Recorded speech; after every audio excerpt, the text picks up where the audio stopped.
This is a llama hedge, and the smaller it is, the more expensive it gets and the more luck it brings you.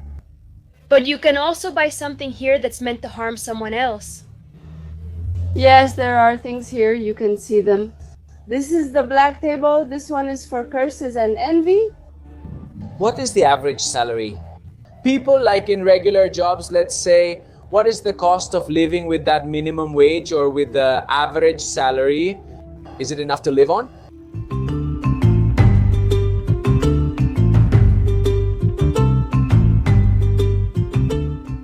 From the Mestiza Church, Les, We welcome you to Bolivia. We are in La Paz, one of the two capitals of this country, and we'll talk a little more about that later. And in this video, we're going to be exploring a bit of the culture, the cuisine, what life is like, and a lot of interesting and curious facts about this country. For those who don't know us yet, I'm Valeria. I'm Emmanuel Vieira, and together we are two crazy travelers.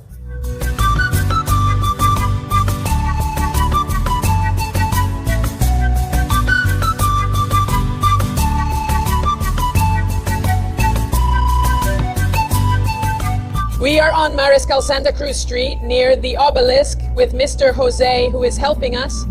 The exchange from dollars to Bolivianos, the currency. Here in Bolivia, a question arises. What is the official exchange rate from dollars to Bolivianos? At this moment, the official knows that no, we still don't have an official one. State. Okay? Right now, for example, it's being bought at 11.25. Okay, but that 11.25 is the parallel dollar rate, right? What about the dollar? If I pay with dollars at a store, which rate do they use? At the official rate. That official rate, for example, is around 6.97. There's a difference. That is, it's much better to exchange with people like you and then pay in Bolivianos. And how long has this difference existed? Has it been this big? Now we have to wait for elections, the ones that are coming up this August, supposedly on August 17th. And the next government that takes over has to stabilize the country's economy. Balanced. And another thing is that we have to be balanced with neighboring countries like Peru, like Chile, like Brazil and Argentina. Right? So with those countries we have to be balanced. Of course, that way all businesses, even the dollar, so that there is no currency flight. How long have you worked here and in this business? It's been a while, to tell you the truth. 30, 40. Years, of course. I think you exchange dollars at 11.25, then convert them back to Bolivianos at a slightly lower rate. And your profit is the difference. Why don't you come work in currency exchange? Here you go. No. Exchange, it's the dollar, Boliviano. Dollar. And he gives me the... Competition, I help him. He won't be competition. Thank you, boss. Have a nice day.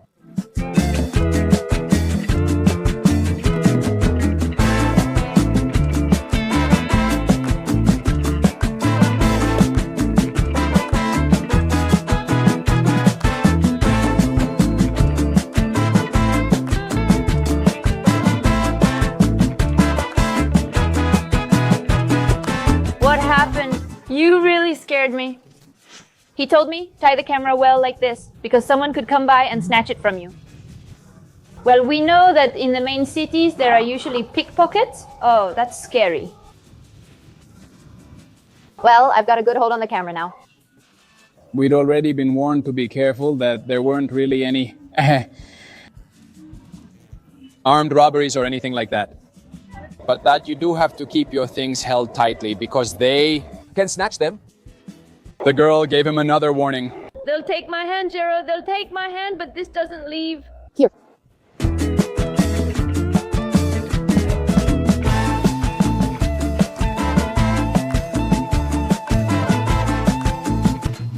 Well, welcome to the Witches Street. It's a very special place for us. As I mentioned earlier, this is the indigenous area, previously known during colonial times as the indigenous part. And this was a representative place for what the culture itself is, right? Here we can see that there is a great devotion to what is Pachamama, so we have to represent Pachamama as a connection of ours. In what the current culture is now, it's Aymara, and well, they perform all kinds of rituals, right? In a moment, we're going to show you some of the tables, or well, like rituals that are performed, right? They are quite representative here. This place is colorful, and I think you'll really enjoy it. Yes, it's very picturesque. But before the tour, Andres, could you tell us a bit about your work as a guide? Okay, well, as a guide, I've been guiding for almost 7 years now. I've had people from around the world. And, well, what I love is showing them new things. It's really nice to see their faces. People's expressions are also really interesting. They get impressed by things that are just part of our daily lives, our everyday routine, so to speak. And I think, yeah, I also like showing you guys that all of this looks really beautiful. What do you think are the must-sees if someone comes to visit Bolivia? Like, okay, I have just a few days, I'm coming to the country for the first time. What do you recommend I visit? Well, first, La Paz. I think the mountains are something very characteristic, well, the whole Andean region, so to speak. Also, there's Lake Titicaca, Isla del Sol, Isla de la Luna, Copacabana, and Tiwanaku. Also the Sala de Uyuni, which, well, right now it's high season because there's the reflection. It rains in the Sala de Uyuni and, well, everything happens. Giant mirror. Beautiful, and, well, people also come for the photos, the connection with the culture. We really have a very vibrant culture that's part of our daily lives. So it's really important for me to show you everything that we experience here culturally. Well, without a doubt, on this trip, we won't be able to cover everything we'd like to, but that's okay, because I'm sure there will be another trip to Bolivia. And yes, look how beautiful their culture is. I love that it's so well preserved and, like you said, it's just so picturesque. But I'm noticing something that's making me uneasy. And they're like tiny little flames in the background. Can you tell us a little bit about what these animals we have up here are? Look, culturally, you can see that we have the custom of giving offerings to Pachamama, so to speak. So there are all the rituals. These tables, where they also place llamas and llama fetuses, are very representative. We'll take a closer look soon. Are they baby llamas? Are they llama fetuses? They're natural miscarriages. They're not taken. All of them are natural miscarriages. So the representation itself is that if you want something from Pachamama, if you're asking her for health, for money, prosperity, if you're asking for a family member or something like that, you have to perform a ritual, give one life for another. So I think from my personal perspective, all South American culture has many rituals like that. So it's something very representative. So I think it's nice to show all of this. Well, let's start walking to see what we find along the way.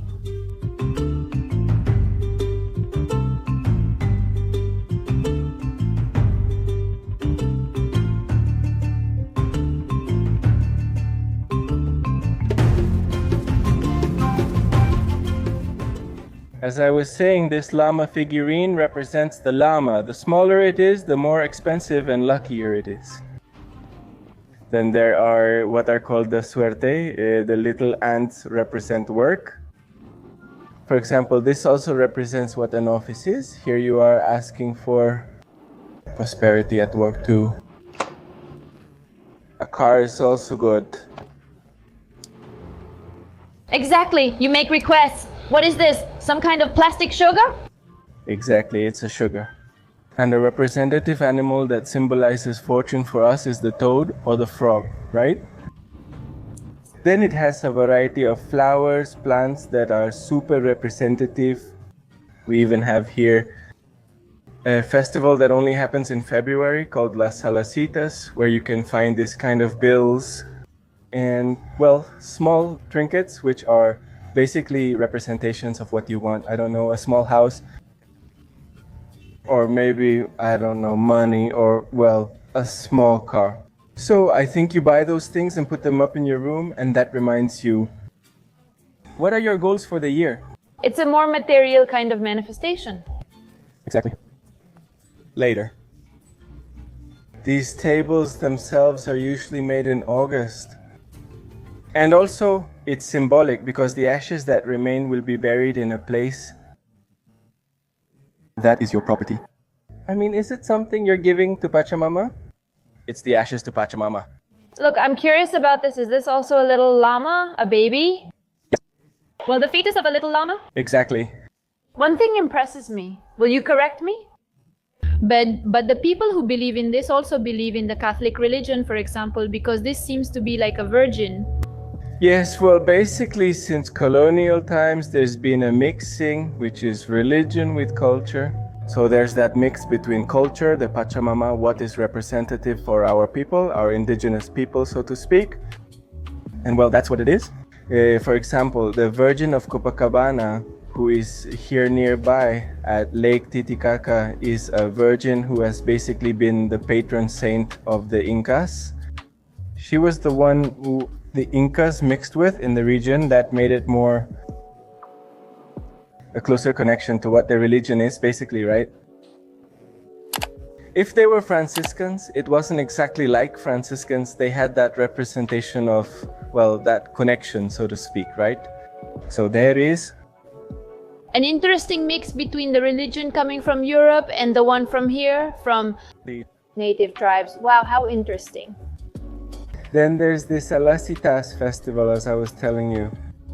This character right here, his name is Ekeko. He's a god of prosperity. Well, Ekeko is a chubby person.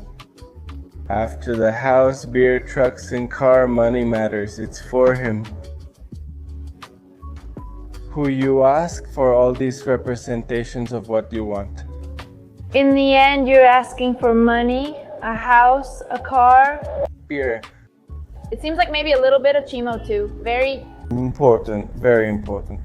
Here we have the mini things, a mini bill, a shoe store. Over here we have a mini shopping basket with everything you might need, even candy. A big basket. So we call this the grocery store, a little market, a small shop. I imagine that if you want to open your own little shop, you buy this and visualize it so that in a year it comes true for you. Exactly. Very interesting. We have a hotel too. Should we buy Loco's hotel?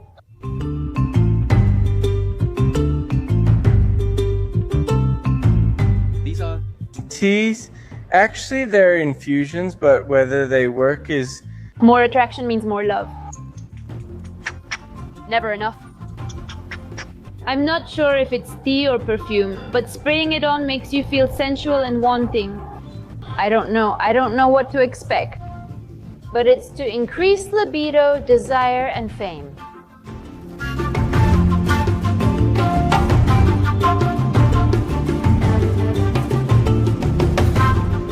Here we are with Indira, the lady who works at the little shop we just entered. Tell me, what are all these boxes you have back here?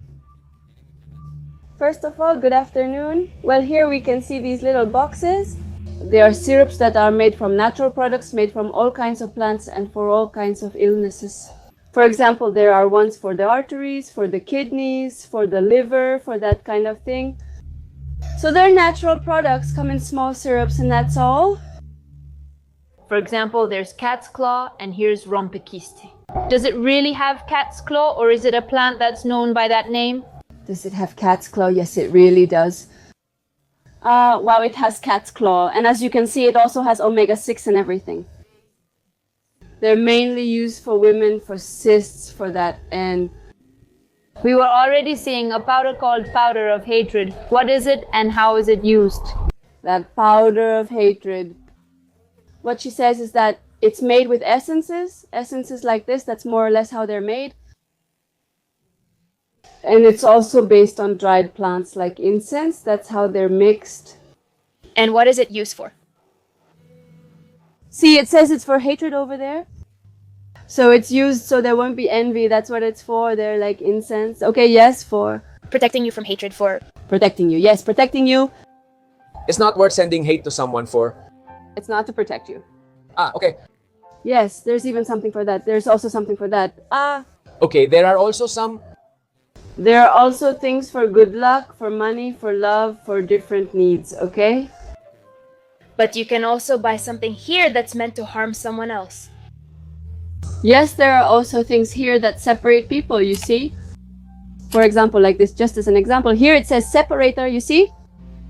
So it wants people to separate like this. How is it used? These are fragrances. Just put a small amount on your hand, that's all. Do you move them away from you? You move them away? Uh-huh. Look. We even have what is for business, which are waters, natural waters that come, for example, called silver flame, golden rain, to bring money for that. They're little perfumes, so they're made of waters, or I mean, they're made from natural waters, from flowers, from everything. So that's mostly what the little perfumes are based on. You can see it here. This is the black table. This one is for curses, envy. That's what the black table is for. For those who always have bad luck, at work, in love, or at home, what can they do? These herbs are meant to drive that evil away, to remove it from your body, from your family. And how does this work? You perform a cleansing. These herbs are boiled in a small pot. You boil them, and then once it cools down, you wash up to here. You wash your feet, your hands up to here too, and a little bit on your forehead. Don't pour that water down the drain. Instead, pour it out while saying it goes to those living sisters. It doesn't usually happen to me. They live without glass and all that. So what are servitos? It means prosperity, abundance. When we interact, we see each other and ourselves as chanchito. It's the same. So you offer that to Mother Earth. It's also an offering for anything. Needs, work, love, for everyone. Indira, what's the difference between pigs and llamas? For example, the little pigs are mostly taken to the mines because there they want more gold. Banana, see? So it depends on what the person believes. Maybe they do better with the little pigs. So the little llama also brings prosperity, but they also see that the little pig brings it too. So both are for good luck. How do they get those animals in those sizes and then to stuff them, I imagine? It's not that we kill them ourselves anymore. First of all, there aren't any, for example, like this, this little llama. They're not fetuses. The llamas abort them. The little llamas are aborted. They throw them out like that in the fields. Those are dried. So we have them in different sizes, small ones, just like a mother when we are pregnant for 9 months. So they also throw them out at about 1 month. That's why they're so tiny. And those, for example, sometimes they die from the cold since it's very cold here, which is also how they dry and bring them here. And with the piglets, the same. Is it the same with piglets? Do they also dry them with alcohol and sun dry them? Thank you so much, Indira. Thank you so much, Indira. No, don't worry. Thank you for your visit. Thank you.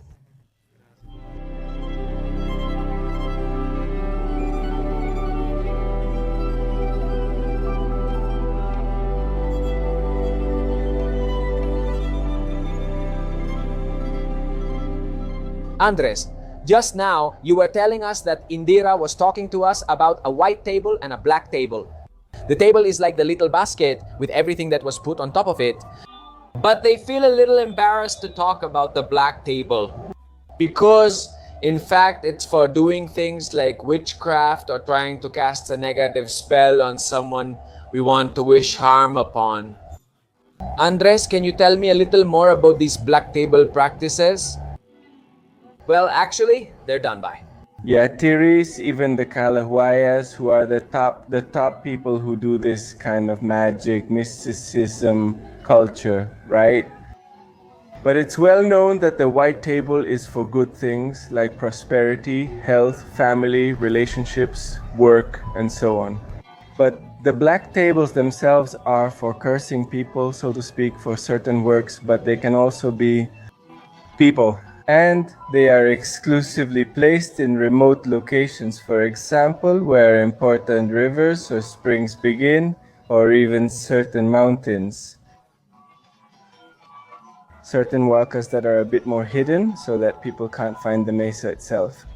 So, yes, it's well known that they're also quite expensive, right? And also, both the person who does the yatiri, who does the witchcraft or the black mesa, the person, whoever wishes harm will have it returned to them. A certain curse afterwards, right? Like what people call karma. Exactly, I see a negative impact for both the person doing it and the one receiving it.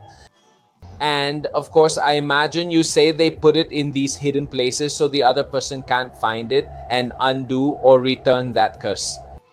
There are even some yatiri healers who can manage to reverse it, but it also costs you a lot.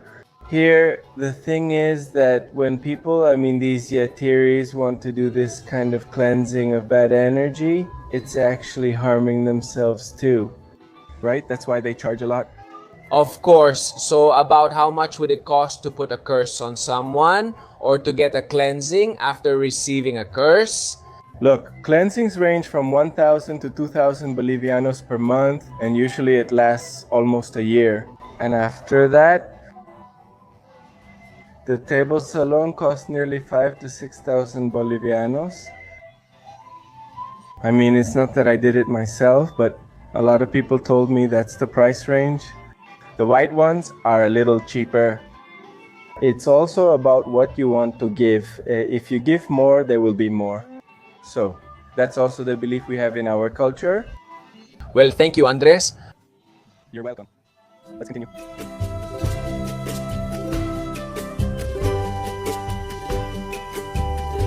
What is the belief of your people from the perspective of... But it's also super important for you to know that here in August, this is the place for offerings, for the tables I'm telling you about. But the interesting thing is that if you're building your house or you're building a building or whatever you have to construct, the builders themselves will tell you that they need a suyu. Now, a suyu can be an alcoholic person who is on the street. And the builders themselves invite him to come and spend some time with them, and they leave him in a drunken state. He can't even stand up, or as we say here in Kondo State, right? And what happens is that these people are put in the foundations, they're put in alive, and they're covered with cement, right? So, is that it? It's like a way to make an offering to Pachamama so that your construction has a guardian spirit, right? A protector, and so that it's well received, so to speak, right? The only issue is the guardian will be alcoholic. Exactly. That's why they target alcoholics, because no one claims them, right? And is there any known structure, any building, a house that was built where they did that? I have a statistic that may seem inaccurate, but it's correct. 5 out of 10 have their own. Wow. That's a lot. And are there other human sacrifices like that, but in other kinds of, situations? For example, there's a culture, a community, I don't want to mention the name to avoid causing problems, but they are the ones who feed on humans. And yes, it also works as rituals, right? What? It's kind of rumored, but it's well known that I don't know. They eat them, right? Is it a sacrifice of someone from their own community, or do they grab someone from the neighboring community and eat them? Who do they choose? To eat is someone who has broken some community rules, or people who aren't trustworthy, or who are somewhat, guilty of certain things, right? For example, there are a lot of fights over territory, also agriculture over animals, llamas, alpacas, cows, donkeys, sheep. Over ownership in general. Exactly. People who steal are usually the ones who eat them or offer them, right? And do you know how they prepare them? No, really, no. Nobody knows. No, it's really an open secret, right? Wow. Wow, I'm shocked. I can't believe it. How many more secrets does this country have that we'll discover throughout this journey? So if you haven't subscribed to our channel yet, I invite you to do it right now.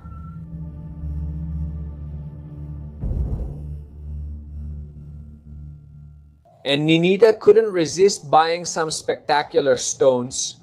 And we came with heavy luggage, but look at the beautiful things we found here. This is a citrine, and I'm not really sure what this is. They just told us it's rose quartz, but it's the first time I've seen rose quartz like this. So honestly, I don't know for sure. Bolivia is a country with a lot of minerals, with a lot of quartz, with a lot of gold and silver, so you can find beauties like this everywhere. But look at everything there is. I mean, these are the two we chose, but look at everything there is. I mean, oh my God, I want to take everything with me. I fell deeply in love with this. The shapes that are created, how wonderful nature is, how does it create things as beautiful as This, and that's not painted or anything, it's just polished. And that's it. Yes, look at the back here. I have one that looks natural. They're like this, and what they do is polish it a little, and it ends up like this.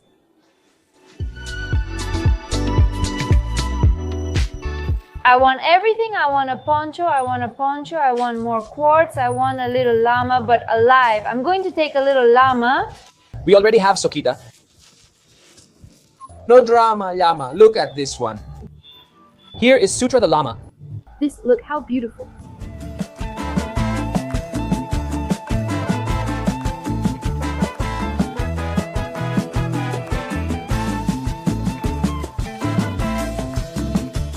We came to eat at a restaurant called Popular. We had to wait an hour to get in. And we love that the menu is like this and it changes every day. I'll tell you a bit. Let's check the menu. Appetizer, papalisa soup, and stuffed plantain are the two options. For the main course, there's grilled paiche, which is a fish from the Amazon. There's also spicy chicken. People here really like spicy food, and pisara. And for dessert, we have prickly pear and tagua. We ordered one of each to try everything. Here they brought us a little passion fruit drink, and here another one and another one of mocochinche. Cheers. We'll let you know how it is. I'll also use this chance to introduce you to Andres. He will be our guide today, and he'll be sharing a lot of interesting facts about this beautiful country with us. This is the first time I'm trying this, and they told us it's like a juice or soft drink made from dehydrated peach with cinnamon. It smells like cinnamon. It's quite sweet, and it also tastes a bit like clove.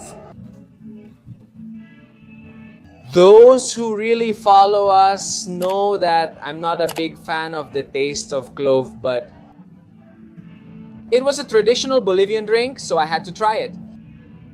It's not bad, but in my opinion, it's very sweet and it has that clove taste that I'm not a fan of. My papalisa soup just arrived, and they were telling us that it's a multicolored aphrodisiac tuber. And Bolivia got interesting. Let's try it. It's the first time I've heard about tubers. Wow, this looks like a work of art. I'm fascinated.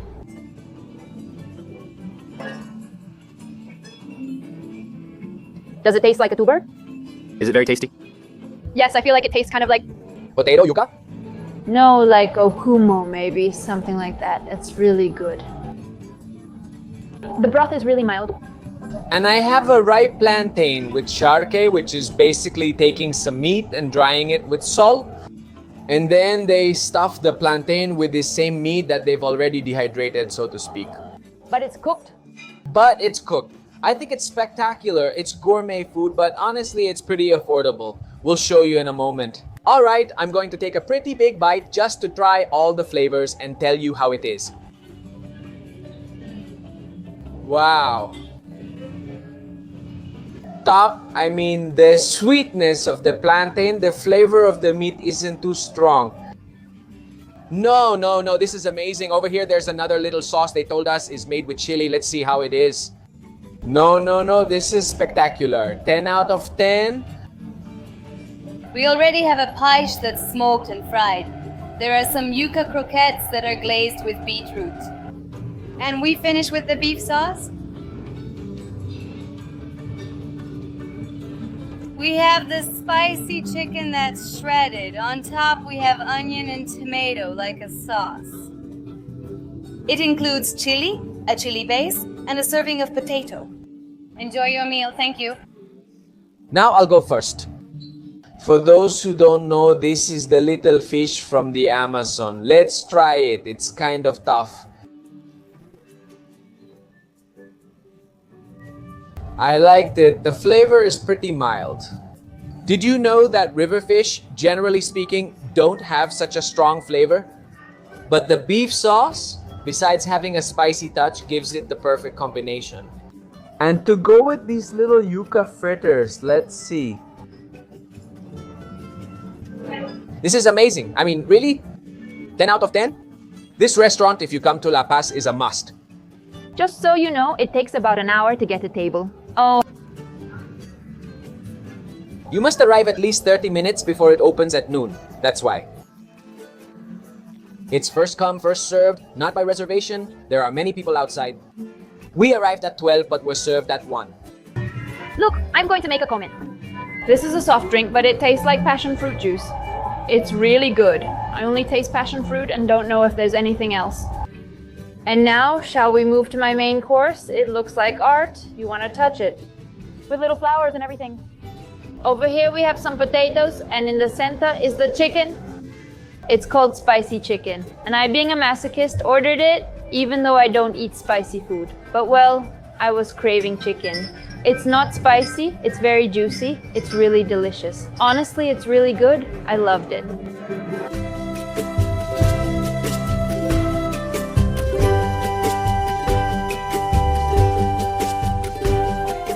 Their first recommendation was not to eat too much, but we're going to eat a lot today. It's worth it, and I hope we don't get altitude sickness. Here we have a prickly pear sorbet. Prickly pear is a fruit produced by the cactus. I don't know if you've seen it, it's kind of pink, but it varies depending on the cactus. There are pink and yellow ones. This one looks pink, though it somehow appears purple outside, but pink inside. Let's try it. They have more things, but let's see what I remember. This is the sauce on the outside. It's pineapple. It's wrapped in a banana leaf. These are caramelized from... I think it's also banana, which here they call what we call camber, or banana. They call plátano. And now, let's try it. I don't know how to try it. I want to get a little bit of everything.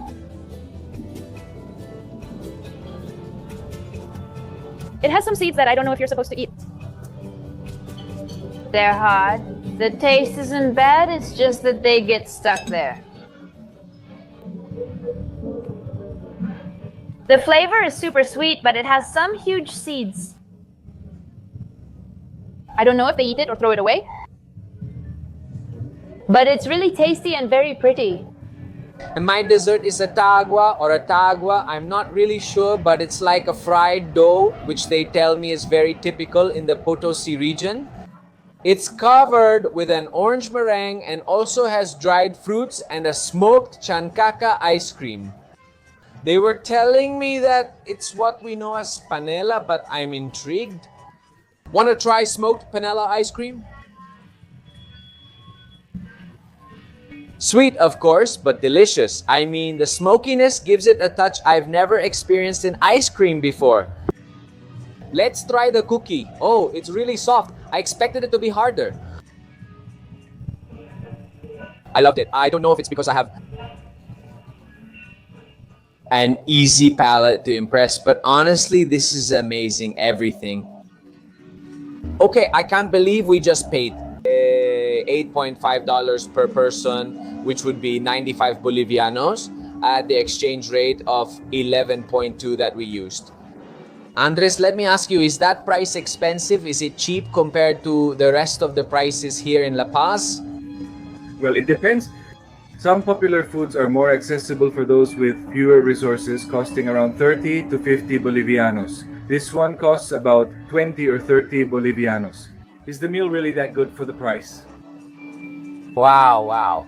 I'm really impressed because you saw all those dishes. They're a work of art. I mean, gourmet food in large quantities. We got really full for just $8.50. How about that? Nini? What do you want? I fell in love. Look at this beauty. It's woven.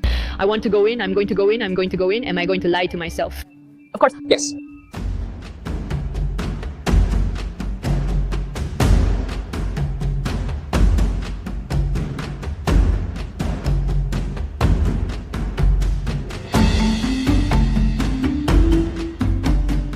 right now. We are at 3,647 meters above sea level.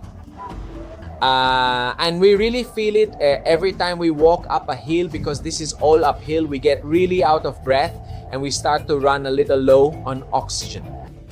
That's why you have to stay calm, not eat too much, and in the worst case, chew coca leaves to avoid altitude sickness.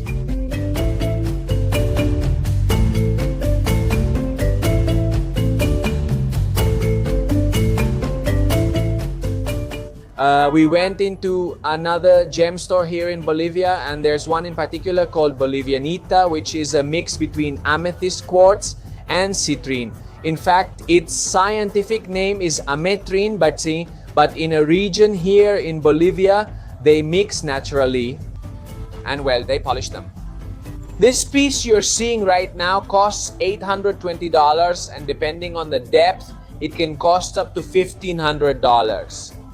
A little stone of Bolivianite or ametrine, which you can use in earrings, a pendant, a ring, etc.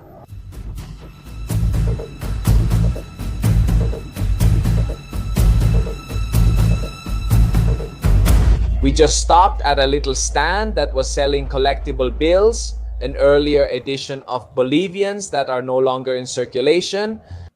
And we were impressed that on the 100 bill, look, it had the face of Simón Bolívar, who, as you know, was also the liberator of Bolivia, along with Antonio José de Sucre, who was the first president of this country with his face represented.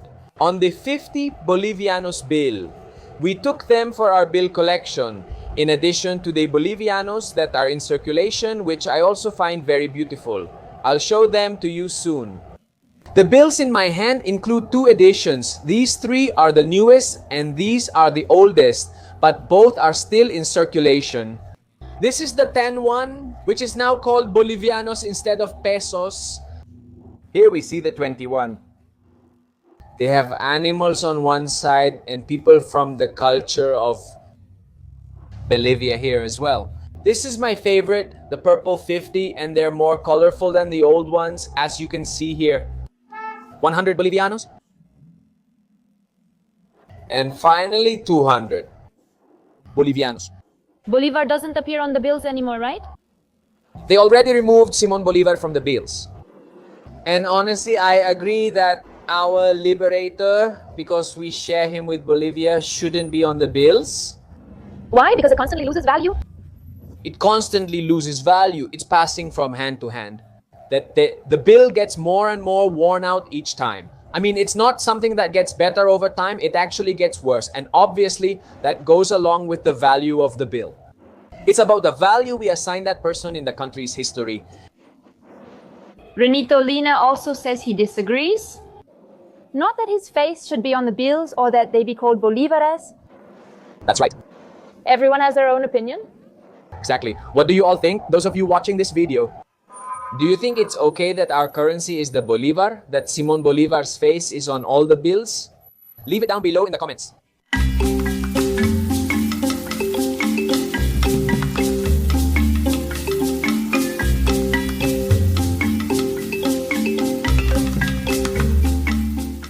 And now we're on my cable car.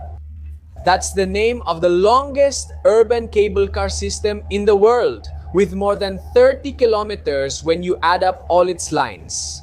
However, the longest single-section cable car system in the world is in Vietnam, and it's called Hom Tom. The world's highest cable car is the Mucumbari cable car in Venezuela. But unlike these other two, this one wasn't built mainly for tourism purposes, but to reduce traffic in La Paz to alleviate the number of people who traveled by land. Additionally, it was built with the purpose of connecting La Paz with El Alto. And let me tell you, the views are spectacular. Unfortunately, there's no open window or even a little hole to stick the camera out and show you better. But really, if you come to Bolivia, you have to ride, even if it's just for a couple of stops.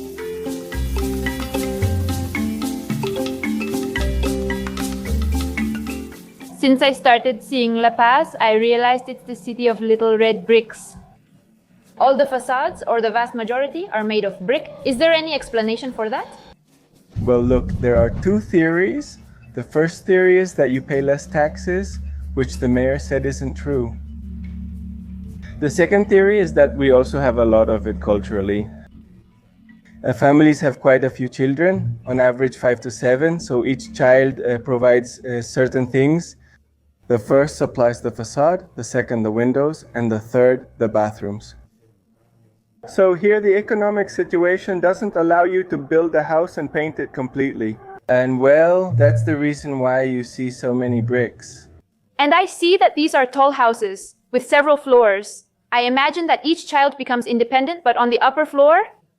Exactly. They use it both for their children and also to rent out to make a little extra money.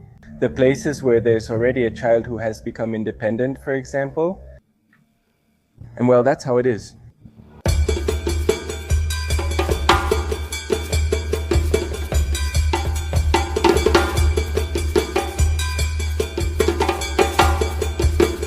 We switched from the purple line to the silver one by simply getting off, going up one floor, and that was it.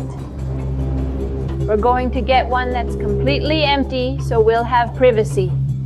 Andrea was telling us that we're here at 4,000 meters above sea level. I feel my heart beating like this, but much stronger than usual. Well, in France, there are chalets, and here there are chalets. Basically, they're the buildings that have a little bit of everything. They have restaurants, some pharmacies, maybe a beauty salon, a hotel.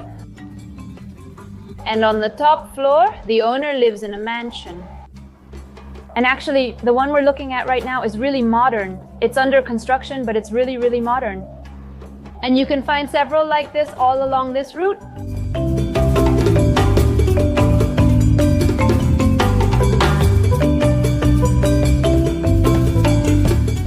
Look, how impressive these little houses are on the edge of the cliff. Is this a clay wall too, Andres? It's actually the house of the Atiris, where rituals are performed, offerings are made, and readings are done. Exactly. And why did you choose such a dangerous place? Because it's near the Acachilas, which are our mountains and big hills. Back there are the Ilimani and Murugata mountains, and in front are Chacatay and Guayna Potosi. It's a whole mountain range. And from there, they have a prime view to do their work. Jobs, exactly. To perform the rituals, they must always have a chachira in front of them.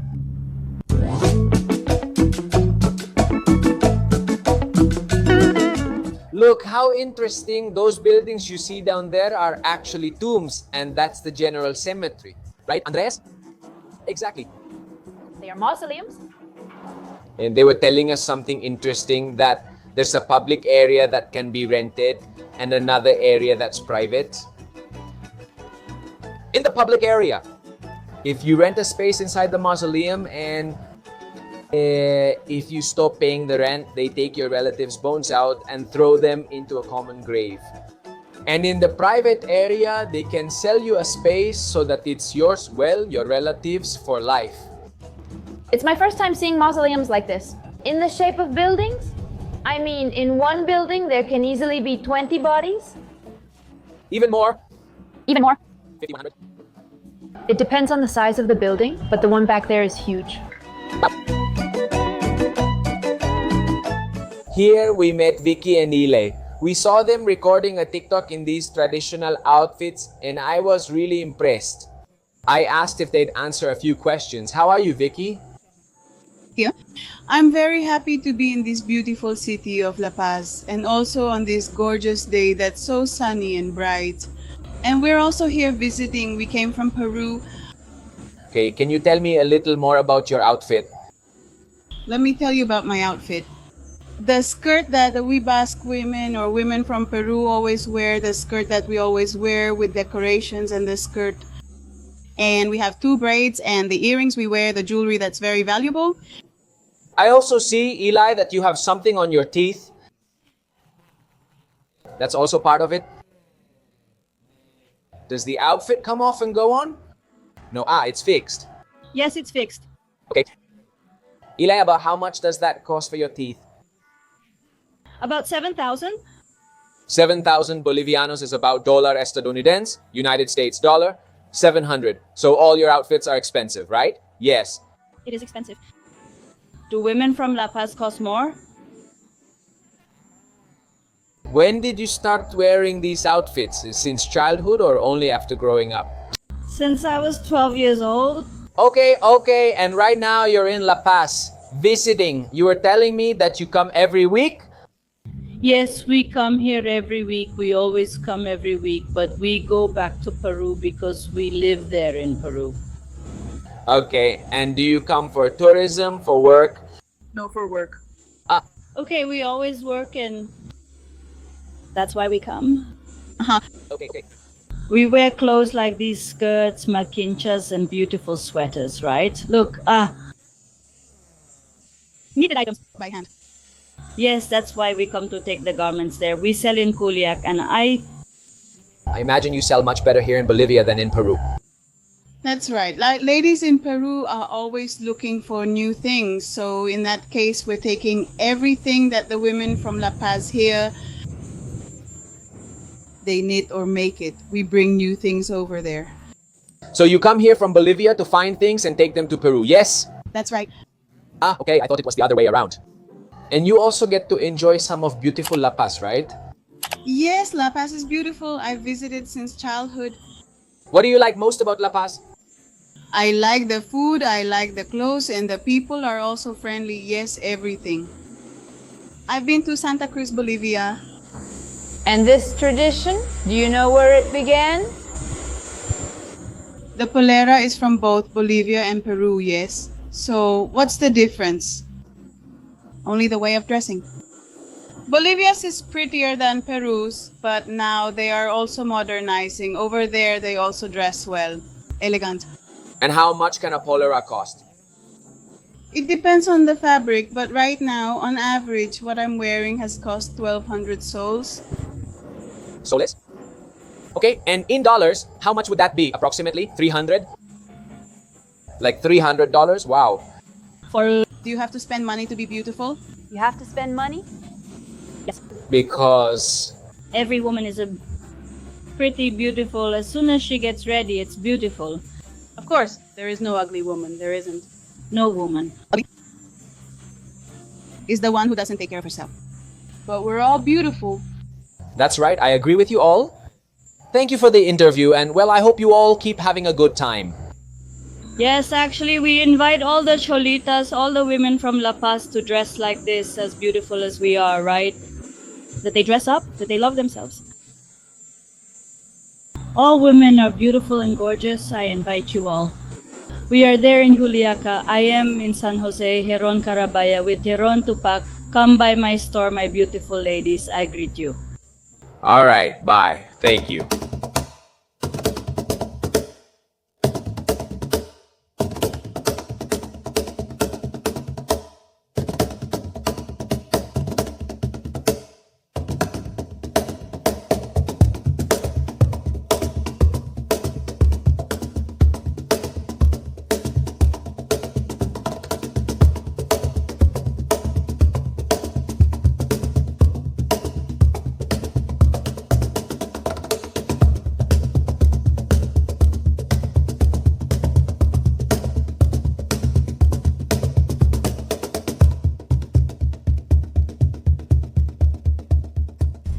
From the central station, we took the last cable car for this visit.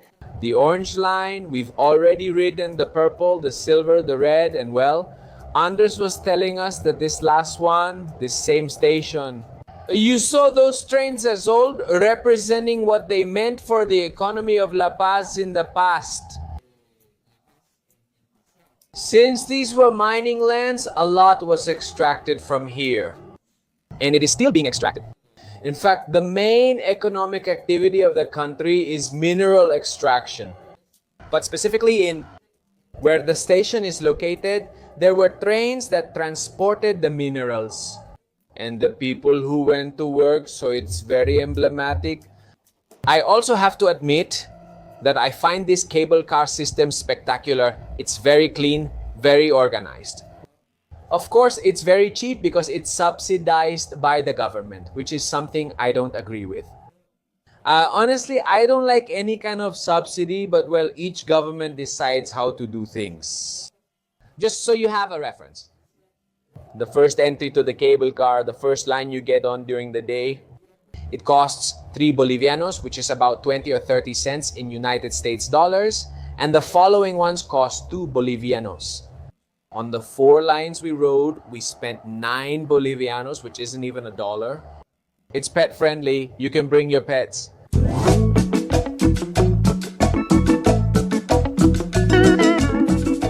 Andres, tell us, where are we right now? Look, we're at the most representative place in the neighborhood. La Viva, the image of the neighborhood. This is High Street, where, well, it is quite important since it has important museums like the Literal Museum and the Museum of Musical Instruments. The house, or well, the lodging that Pedro Domingo Murillo used, who is our liberator, La Paz. And, well, other places that are very representative here, right? But the interesting thing here isn't just that, right? It's the supernatural things that happened. Like the widowed woman who cried, and well, many people heard this woman at night, right? So it was said that many people disappeared after hearing this woman. But was it anyone? Or did you have to be a womanizer, be drunk? Did you have to have some specific characteristic? Did you mention both? Yes. Did you have to be drunk, or maybe a womanizer, maybe someone with some problem with women? Okay.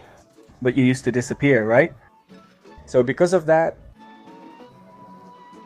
the religious people put up a green cross. Okay.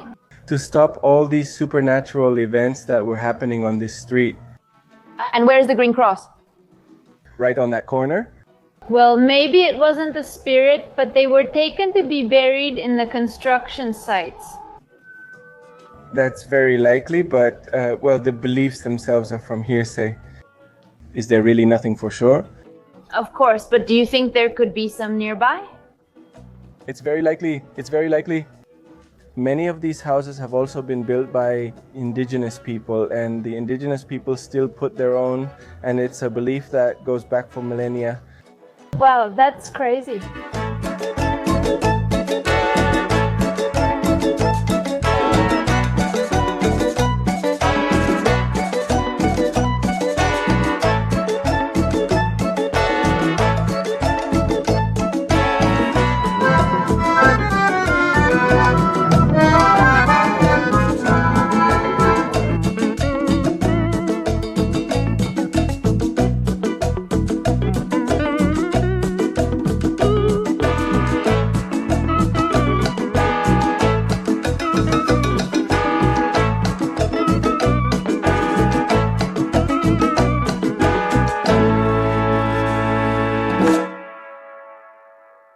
We continue our tour now to Plaza Murillo, a very iconic spot in the city of La Paz, which was built in honor of Pedro Domingo Murillo, the liberator of this city. He was actually hanged right here. Here you can also find the Legislative Assembly to my right and right behind me. We have the burned palace, which is like a government palace and has been burned twice. That's why it has that name. And further back, also the well-known House of the People. Earlier, I told you Bolivia has 2 capitals. And that's because La Paz, where we are right now, is where the seat of government is located and where the legislative powers are and the executive powers. And then we have Sucre, where the judicial power is located.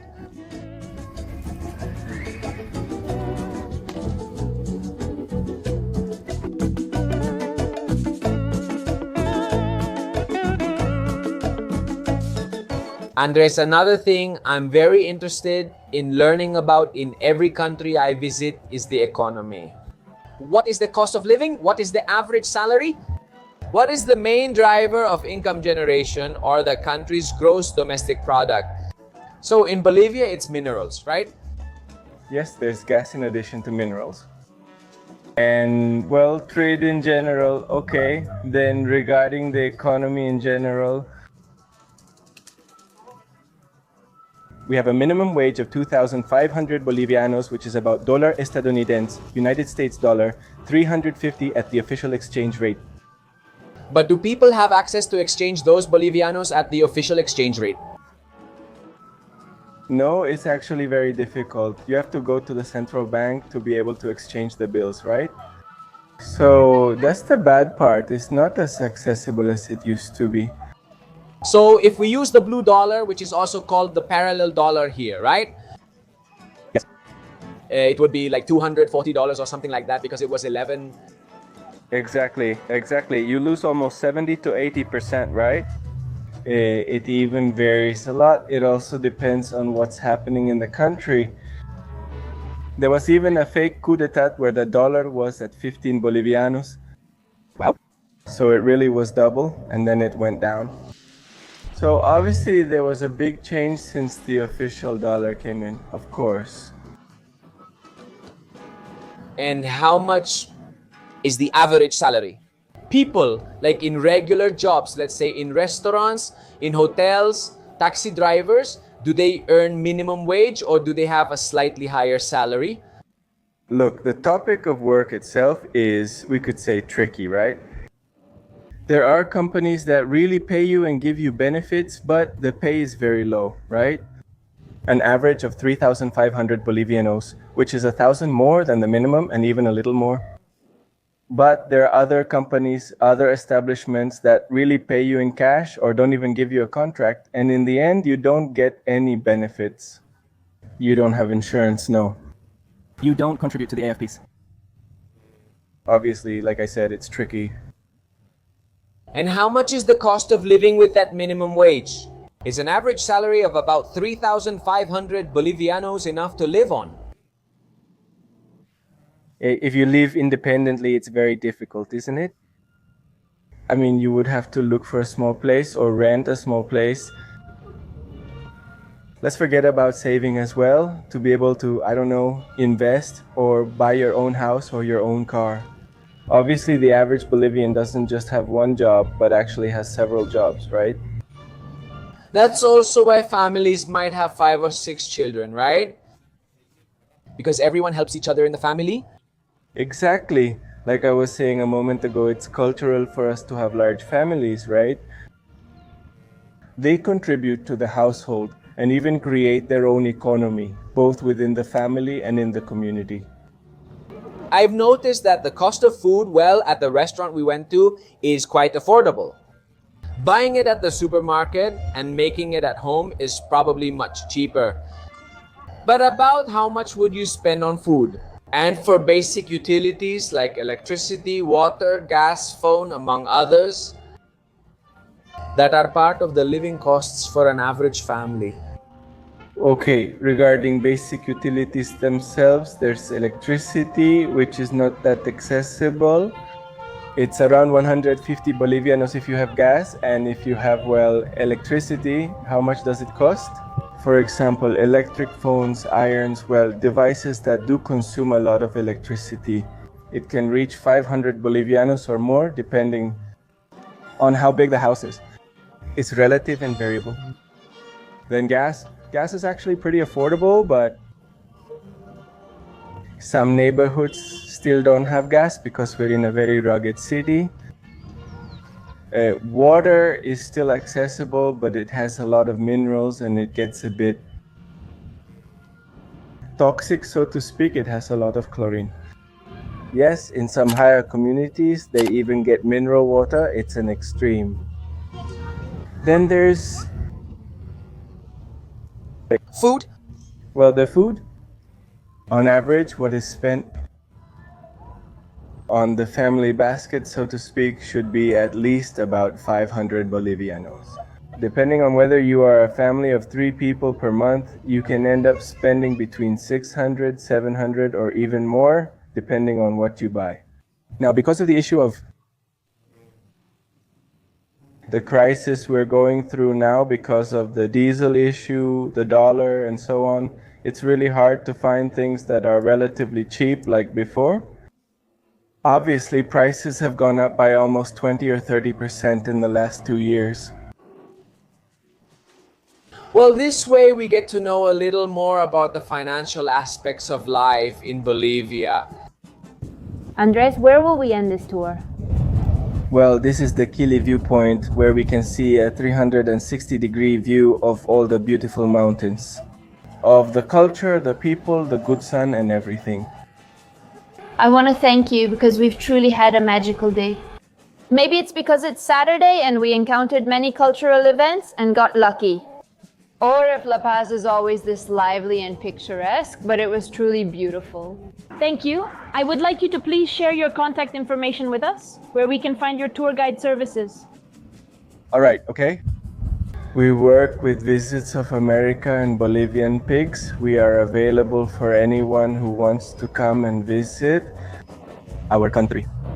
And I really thank you guys. We've really had a great time and well, have a good trip. Thank you. And what about behind the scenes? We've been moving all around the city, not only on the cable car, but also with private transportation.